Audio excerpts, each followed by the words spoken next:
I am Lorie Wies, and I'm the local history librarian here at Saratoga Springs Public Library. And today I'm going to do something that's a little bit different from my normal presentations. Usually I'm talking about history and the history of Saratoga. Today we're going to talk a little bit about how to make history, how you can make history and maybe be a huge winner. Next week on Thursday, the track will be opening again for the season. I am totally excited. They're allowing fans in this year, so things are getting a little bit back to normal. One of the first things you need to know for the Saratoga season is that at the first race, when the bell goes off at the start of the very first race, tradition has it that as the announcer announces the race, all of the folks in the fans, everyone yells, "They're off at Saratoga."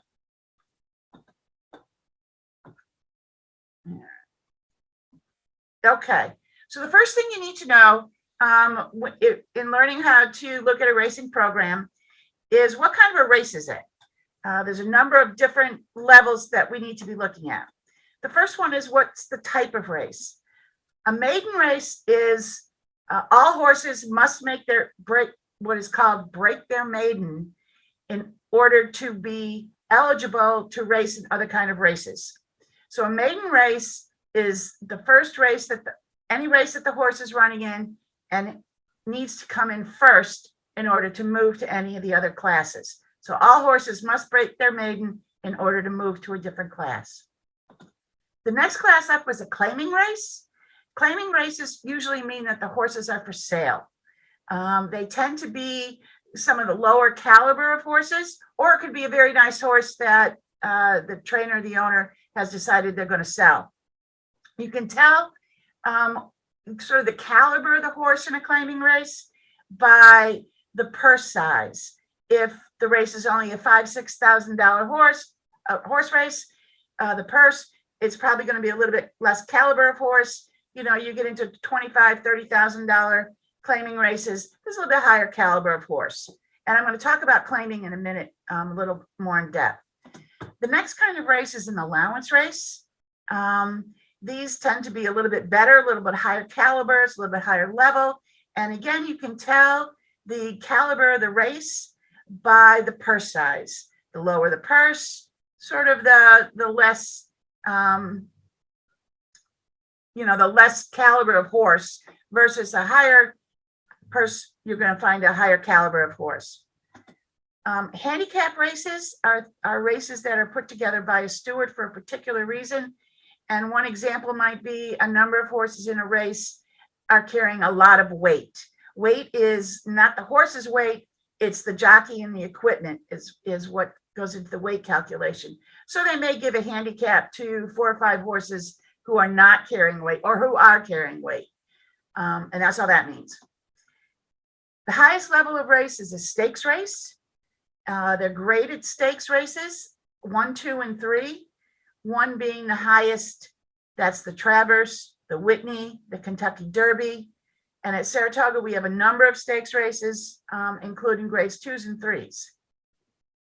So you want to be looking at, has this horse run in this high company, it's called, before. You also want to look at what's the length of a race. There's usually 2 lengths to a race. One is a route. There are 8 furlongs in a mile. So anything that is a mile or longer is called a route.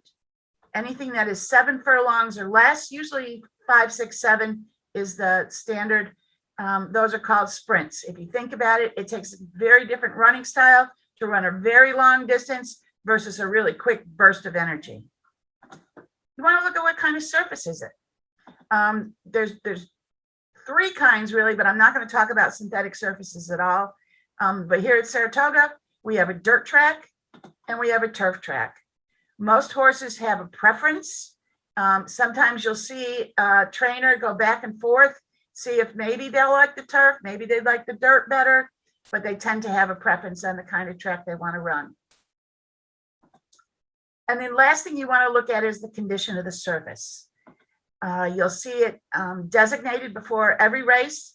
They usually talk about the condition in terms of being fast, being good, being muddy, or being sloppy. This is important.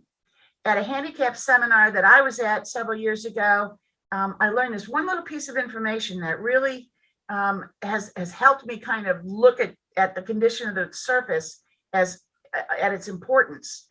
If you think about being on a beach, when you're walking where it's very, very wet, it's kind of hard to walk.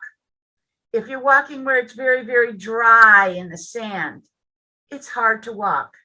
If you're on a nice, sort of slightly damp but solid surface, you can really get some movement on it. Same thing for the horses. If it's very muddy and sloppy, it takes a lot of energy to run through that. Same with a very deep track, with a very dry track. One of the things we have here in Saratoga is those lovely afternoon thunderstorms in August. So have we had a couple of those? Did it rain the afternoon before with one of those flash thunderstorms? Or have we had 4 or 5 dry days? So it'll give you a little sense of why that condition is important. For turf races, they call it firm, good, or yielding usually, sometimes waffling. Firm being the best, good being yielding meaning it's kind of soft. And if you think about it, you really don't want horses running on grass, wet grass. That's just not safe. So oftentimes they will take horses off the turf if it's been raining or the grass is considered not safe. Okay. How do you put this all together and where do you find this information? This is actually a copy of the Daily Racing Forum from Belmont Park for the 11th of June this past month. It's the second race at Belmont Park. I'm going to show you where you find some of the information I just alluded to. The first thing is the type of race. This is a claiming race. The purse for this race is $36,000. That's telling me that these are relatively good horses. However, they are for sale. If you look in the upper right-hand corner here, you'll see claim $12,500. That's the price an approved buyer would have to pay for this horse if they wanted to buy the horse at the end of the race. This race is for fillies and mares. They're female horses. They're all fillies until they're 5 years old, and then they become a mare. And these are fillies and mares 3 years old and up are the kind of horse you're going to see the age of the horses. This race is 6 furlongs long, so it's a sprint. It's less than a mile. It's also on the dirt. And on any race you're going to see is this little graphic here that's going to tell you which track that they're running on. This is Belmont, but Saratoga has a relatively similar setup in that the dirt track is around the outside, and then you have the 2 turf tracks on the inside. It will also show you where the start of the race is, so you know where to look. And then again, where the finish of the race is, that stays pretty much the same. Okay, the next thing you want to know is who's involved in this. Who's the horse? Well, you get the name of the horse. The age of the horse is also important. One of the things that when they determine the age of a horse, all horses change their birthday on January 1st. It doesn't matter if they were born in April or May that year, their birthday reverts to January 1st, and that's how old they are. It's judged by that. The color of the horse, for some people, that's very important. I tend to favor a very dark horse, so I'm looking at that constantly. There's also the sex of the horse. These are females that are running. You want to be aware, males or females. They tend to race within their own company, but it can be that may switch up. Rachel Alexander beat the boys beautifully in the Woodward several years ago. And last is the pedigree.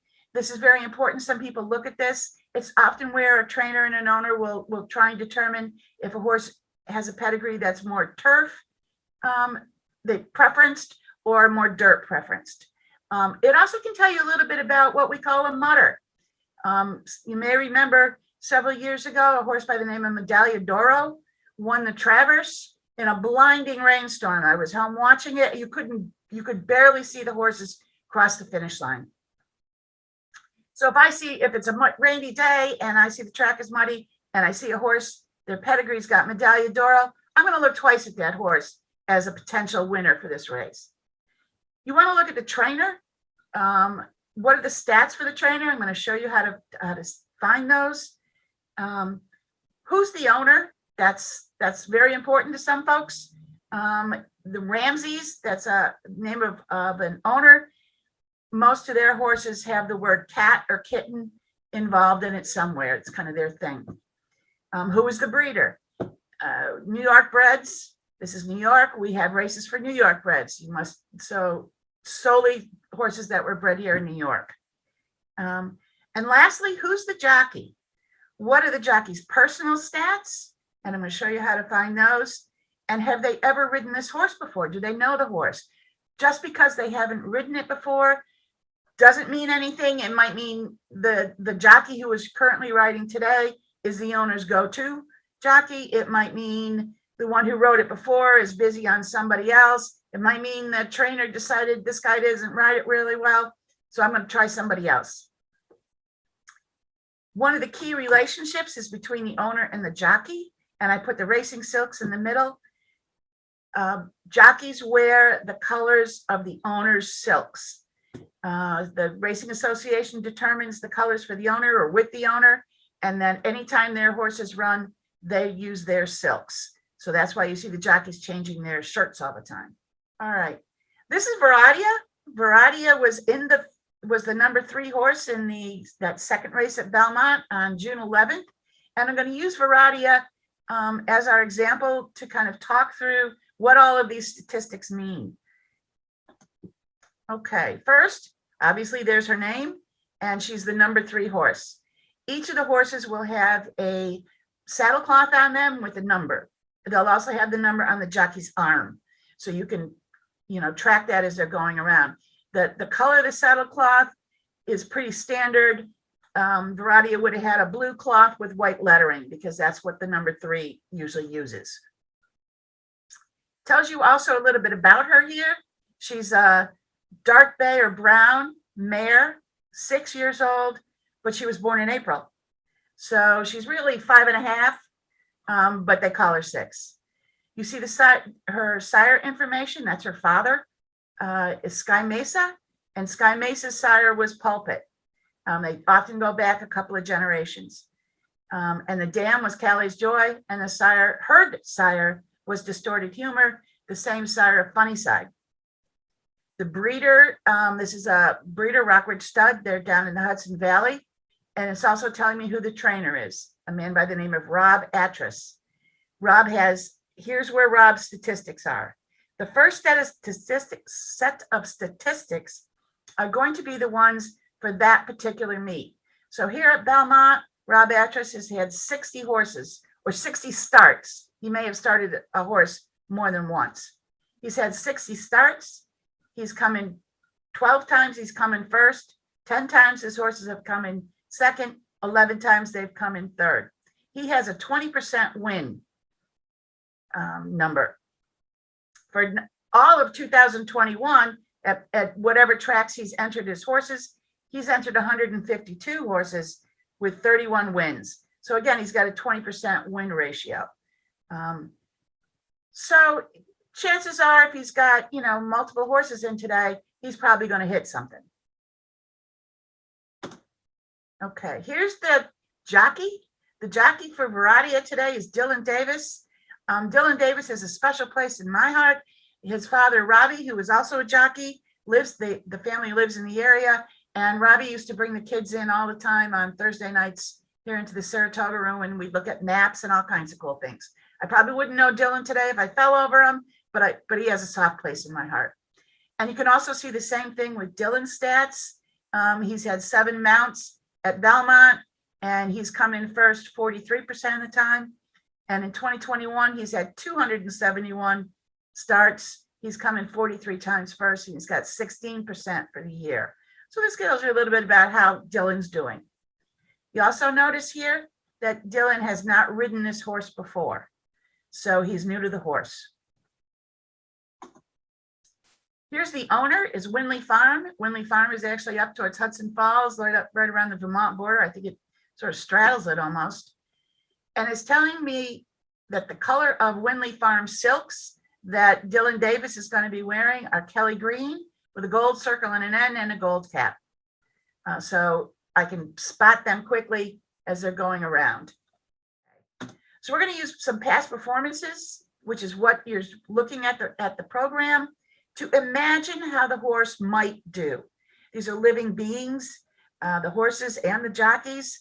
So, nothing's in stone. This is not automatic. So all we can do is imagine from how the horse has done in the past, what they could possibly do today. This is also an image of Varadia. She won her race at Aqueduct on January 16th, 2021. She's my color favorite, the dark horse. But also notice that the jockey is not wearing Kelly greens and gold silks. This is a yellow and blue silk. So it's not the same owner. And we're going to take a look at that in a sec. Okay. So this is the entry again for Varadia for the program. All programs will look pretty much like what you're seeing here. In the upper right-hand corner, you're going to get a quick overview of how the horse is raced in different races on different surfaces. So you'll get a lifetime will usually be the first statistic. Varadia has had 25 starts in her life. She's come in first 7 times. She's come in second once, and she's come in third 7 times. In her lifetime, she's won 196,000 and change here. And this is a buyer stat. I'm going to talk about buyers in a moment. Again, 2021, she started twice, had a first and a third. 2020 was not her best year. She started 6 times. She also has been at Belmont twice now. This is going to be how many times she's ever started at Belmont. And she's come in third once at Belmont. These are, in terms of a dirt track, a fast dirt track, she started on a fast dirt track 17 times. Again, you got 5, 1, and 5. Wet tracks. This is important to know this stat is here, because if it's raining or if it poured the night before, and they're saying the track is wet, is muddy or sloppy, you want to know, how does this horse handle that kind of surface? Well, Varadia seems to like it because she's had 7 starts on a wet track. She came in first twice and third twice. She hasn't run on a synthetic track. Looks like they tried her once on the turf, hated it. And this distance today that she's running of 6 furlongs, she's run that distance before 5 times, and she's hit the board 4 times, once as a place and 3 as a show. Those stats are going to be on every entry for every horse in the program. Okay. Into the meat of things now. Anytime you're looking at a program, you really want to read it from the bottom up. That's going to tell you how the horse started and is that horse improving as time goes on, as it continues to race. So that you want to start at the bottom. On this particular entry here with Varadia, you notice she's got 2 straight lines going across here that I starred. That means she was been laid off from racing for a minimum of 30 days for whatever reason. And you can see that here, February 14th, 2020, she did not run again until August 2020. So she had an 8-month layoff. Why? I don't know. They don't usually give you that information. Could be any number of reasons. She was injured. The trainer couldn't get a spot, whatever it might be. So here's where you're going to get the bulk of your information. Excuse me. The first column is going to be the date of the race. This is 29th July 2019. The next is going to be the race track and the number of the race. These can be important because here at Belmont, she's only run at Belmont twice. She came in once as a first. You can see she doesn't really like Belmont track. The other thing with the date, you get some horses, they like it cold, some like it hot, some like it humid. You can kind of maybe catch a pattern there as well. Again, we're looking at how you imagine this horse might do. The track condition is the next column. You can see they were all fast, good. There was waffling, some slop here at Saratoga last August. and she hated it. She ran good, mud another time, and she loved it. Who knows?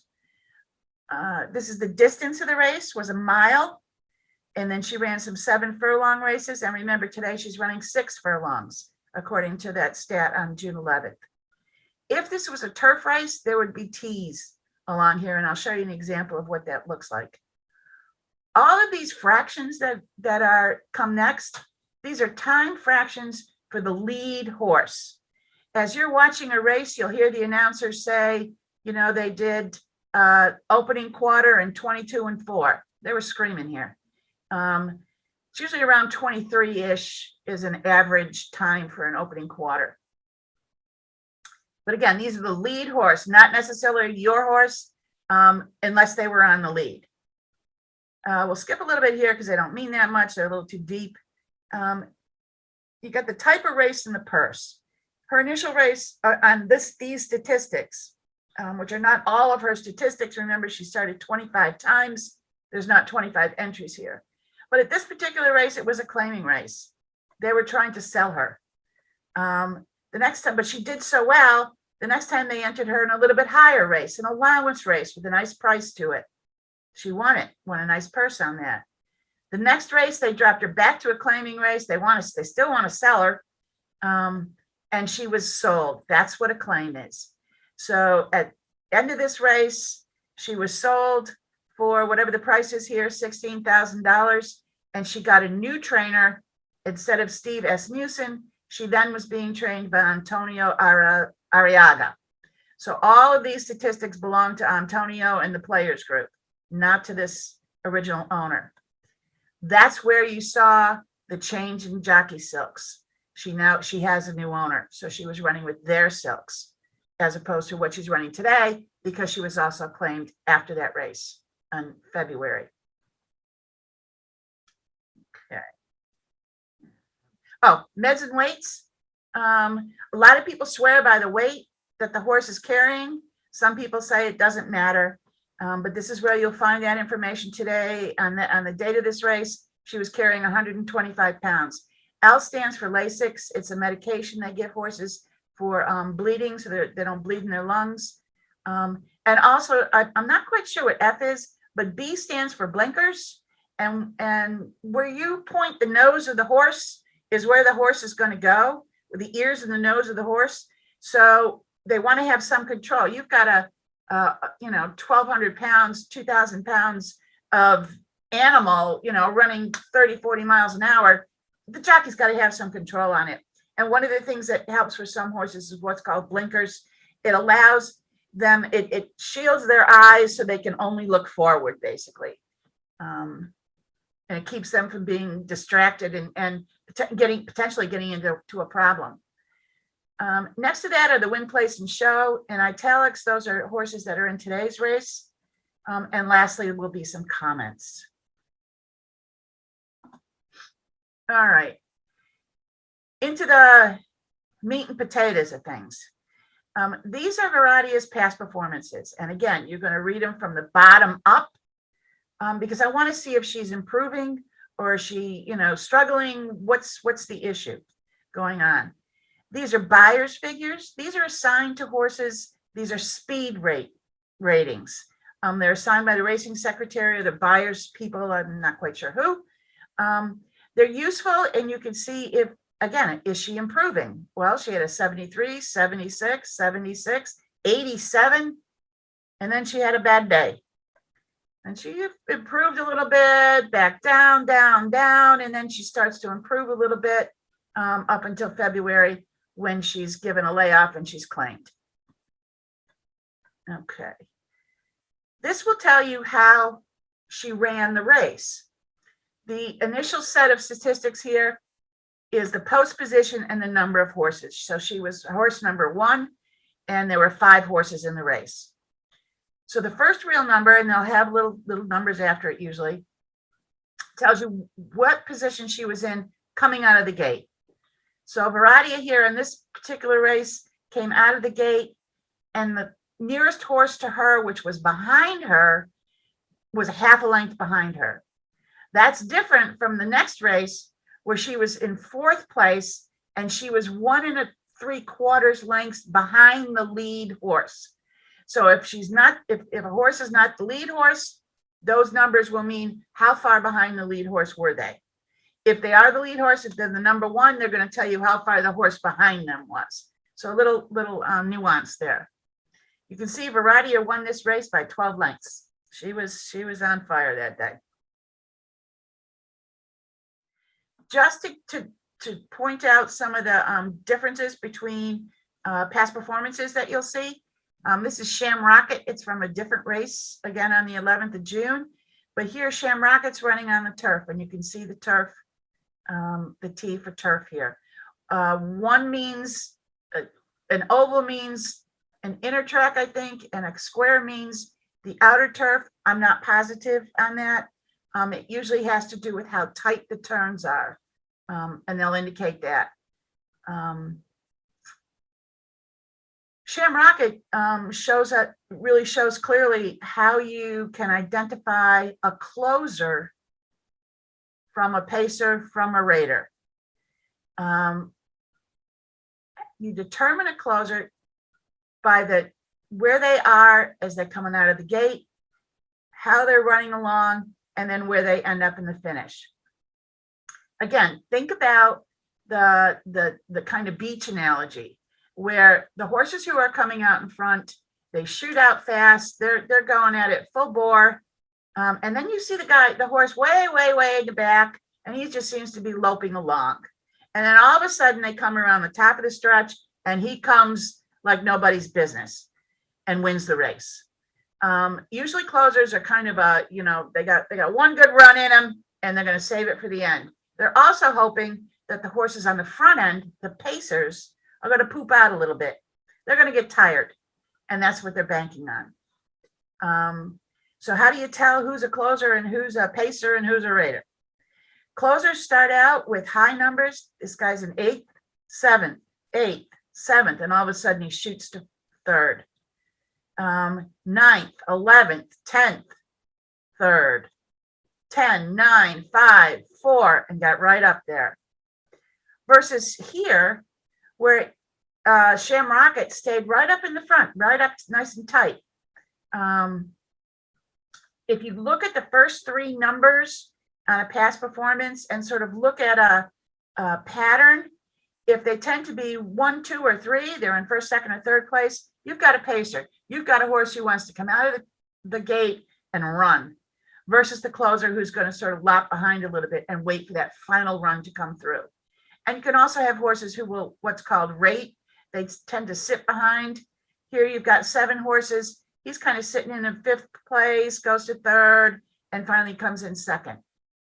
They tend to just sit back off the pace just a little bit and wait for their moment to shoot through. Horses are herd animals. They follow the leader. And so one of the things that's very important if you're looking at a racehorse is this horse willing to pass other horses? Because if they're not, they're never going to win a race. They have to be willing to pass other horses. All right, and again, here's where you see who was in the race and comments about the race. Okay, so I'm going to talk this together just from variety. I kind of put it all together for you so you get a sense of how the pieces fit. So Variety started out on these past performances in a claiming race that she was looking to be sold. It was a mile. She was in the lead the whole way. She was the pace setter, and she won this race by 12 lengths. Her time at the quarter pole was 24 at the first quarter, and she finished the race in 1 minute and 43 seconds. The next race, again, she ran a mile in September. She must like the weather. She sort of rated a little bit, and then she came and she won the race by 2 1/4 lengths. She won that race again at 1:43. It was a little bit higher race, so she was in a little bit better company. She couldn't knock their socks off, I guess. The next race she ran, it was a claiming race. Again, she's for sale. She came in first again by 2 3/4 lengths. You can see her times here. She's getting better. It's still a mile. She went a 143, 143. This one she did in 142. And her buyers, is kind of beginning to reflect that. The next race was a mile race. They put her in what's called an overnight claiming for $40,000. Again, this is kind of one of those handicap kind of races. For whatever it was, they would have explained it elsewhere in the program probably. But $40,000 is a nice purse. So she's in some nice company here. Again, she won. And her buyers is 87. Look at the time she finished in. She won this race in 137. So her time has improved. Her buyers improved. She's doing well. She's still winning first. And then they tried her in another one, same kind of race, except this time she didn't do so well. Only a 56 buyers. She kind of pooped out here. Tried her again. Sometimes it's just the surface. Who knows? Could be the weather. Could be anything. She just had a bad day. So they tried her again. She came in third. So she did hit the board on that claiming race. And it's time's okay, 139. They gave her a layoff. Oftentimes when you see a horse has had a layoff, they have a need to get a race under their belt before they become totally competitive. Some horses that's true, some horses that's not. And it kind of depends on the trainer and the horse. But she had a nice long layoff of 8 months. We don't know why. They entered her again. The surface was waffly, so it means the surface was a little off. She's in a little bit less company here. She's in a 25,000 purse race. She only got a 60 buyers and she came in fifth. So she's not doing too well. So they shortened her up a little bit. Maybe she just needs a little bit shorter distance. That's the problem. So they entered her at Saratoga in the slop. Hated it. You can see by the buyers and by her finish here. Whoops. Let me go back. She came in ninth in Belmont in October, not doing well. Again, the mile, her buyers came up a little bit. She hit the board, made somebody some money. And then here's that race. We have the image of her winning at Aqueduct in the mud. She won. She had excellent buyers. She came in first. So the next time around, they're still trying to sell her. These are claiming races. They're still trying to sell her. She does well in a lower claiming race with lower company. They move her up a little bit. She hits the board in third, and she's purchased. Winley Farm purchased her for the trainer, Rob Atras. But then she's on a layoff again. So she hasn't run from February until June, which is the date she's running on this race. So that's how you kind of put it all together. These over here would have told me a little bit. She trailed throughout on this race in Saratoga on the slop. She just didn't like the track and trailed. So this will give you a little bit of information about commentary on how the horse ran. I'm going to briefly just tell you, these are the workouts. If you get a chance to go over to the track in the morning for breakfast, you'll see the workouts. It's just a wonderful time to watch them run. I strongly recommend it. Workouts you would read from right to left. I'm not going to go into depth because it's a whole other area. It's like handicapping, 201. But you want to know, she did 3 furlongs in this workout at 38 seconds. She did 4 at 49. She did 4 at 49. So she's running kind of consistently. And then June 1st, she had an excellent work where she did 3 furlongs at 36 seconds. So she's getting zippier. And that's the last work just before her race on June 11th. So again, a little bit more about the trainer. Down here in the right-hand corner is how did the trainer and the jockey work together. In 2021 at Belmont, they had 4 starts, came in 25% of the time. So they worked pretty well together. And then all through the year on all of the tracks, they've had 27 starts and they've come in together 33% of the time. So they're good combo, this trainer and jockey. So how did Varadia do? Well, here's the results for June 11th, race 2. And you can see Varadia came in 4th down here. She was also claimed. Remember, this was a claiming race, had a claiming price of $12,500. She met the price. and she was claimed. So the next time you see Varadia, she's going to have a new trainer, guy by the name of Wayne Potts, and a new owner, somebody the name of Robert Photos. So her silks will not be Kelly green and gold. Okay. So the important thing you want to know is, how do you make some money? That's, the next best thing. All horses will come in the program. They're going to have what's called a morning line. This is what the racing secretary has looked at their past performances and how they think they're going to come in. At a 2-to-1 odds, she's probably very close to a favorite. But that's the morning line. The final odds are determined by the bettors. So you often see a huge discrepancy between what the racing secretary thinks and the bettors think. That could be because the bettors know more. It could be because you got a horse with a great name. It could be because a jockey trainer combo. People think Johnny Velasquez and Todd Pletcher are the cat's pajamas. So they will always bet that combination. So it can be any number of things, but it's determined by the bettors. Anywhere you see in a program, you'll usually have a chart that looks like this, and payoffs are on a standard $2 bet is what they're listing here. So you can see how much, if you put a $2 bet, how much you'd be winning. Okay, so betting, because that's the important part for some of us. There are multiple ways to bet any race. On any given race, that information will usually be in a banner on the top page in the program. It will tell you what kind of betting is allowed for that particular race. A win bet, obviously they've come in first. A place bet, they've come in second. A show bet, they've come in third. An exacta means they've come in first and second. You pick 2 horses. And you can also box that. That's going to be 2 bets. So if you're doing a $2 exacta and you box it, meaning it can come in first and second, it could be the 3 and 4 horse comes in 3 and 4, or it comes in 4 and 3. That's a box. It's going to cost you $4 because it's actually 2 bets. A quinella is kind of a watered down exacta. You for your $2 bet on horse 3 and 4, it can come in 3 and 4 or 4 and 3, but you'll make less money. So quinella is first and second in any order.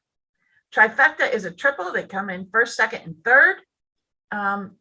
You can box a triple, and NYRA, New York Racing Association, allows 50-cent triple boxes. So for $3, you can box 3 horses and maybe win some money. They can come in any order. A superfecta is 4 horses. You can do the same thing. They have the lowest bet there is a 10-cent superfecta.